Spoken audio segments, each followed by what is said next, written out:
தவறான இடத்தில் பிறந்து நல்லவனாக வாழ்ந்தவன் கும்பகர்ணன்.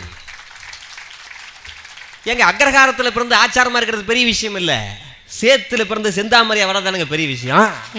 அப்படி வந்தவங்க எங்காலே அரக்கர் குலத்தில் பிறந்துட்டான், நல்லா சாப்பிடும். தம்பி இன்ட்ரோ கொடுக்கும்போது நல்லா சொன்னார், அவன் மேலே பெரிய குற்றச்சாட்டு வைப்பாங்க, சாப்பிடுவான் தூங்குவான். நம்மளும் அதே தான் பண்ணுறோம். அவன் தொடர்ந்து பண்ணுறான், நம்ம கேப் விட்டு பண்ணுறோம். உண்மையா இல்லையாங்க?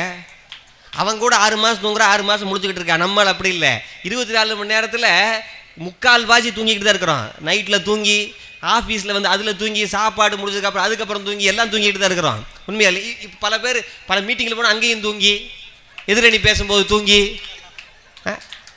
நாங்கள் வந்து எழுப்பி உறங்குகின்ற கும்பகர்ணன் நாங்கள் பாடி எழுப்பணும், அந்த மாதிரிலாம் இருக்கும். அதனால கும்பகர்ணன் இழிவாக பேசக்கூடாது. நம்மளும் அவனும் ஒரே விதை தான்.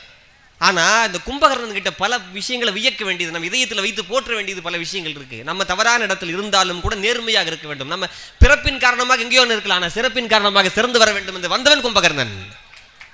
ஒன்றும் இல்லைங்க, அண்ணன் வந்து தப்பு பண்ணிட்டான். தப்பு பண்ண உடனே எதிர்த்து பேசுனா அவன் கொன்றுவான்னு கூட தெரியும். ஆனாலும் கூட பேசுவது மானமிடை, பேணுவது காமம், கூசுவது மான்றை, நன்று நம்ம கொற்றம், நன்று உன் கொற்றம் அல்ல, நன்று நம்ம கொற்றம் சொல்லி, உன் கூட நான் இருக்கேன் பாடுறா, என் மேலேயும் தப்பு இருக்குடான்னு சொல்லி பாவத்தில் தனக்கும் பங்குண்டு என்று சொல்லி கொடுத்தவன் நம்முடைய கும்பகர்ணன்.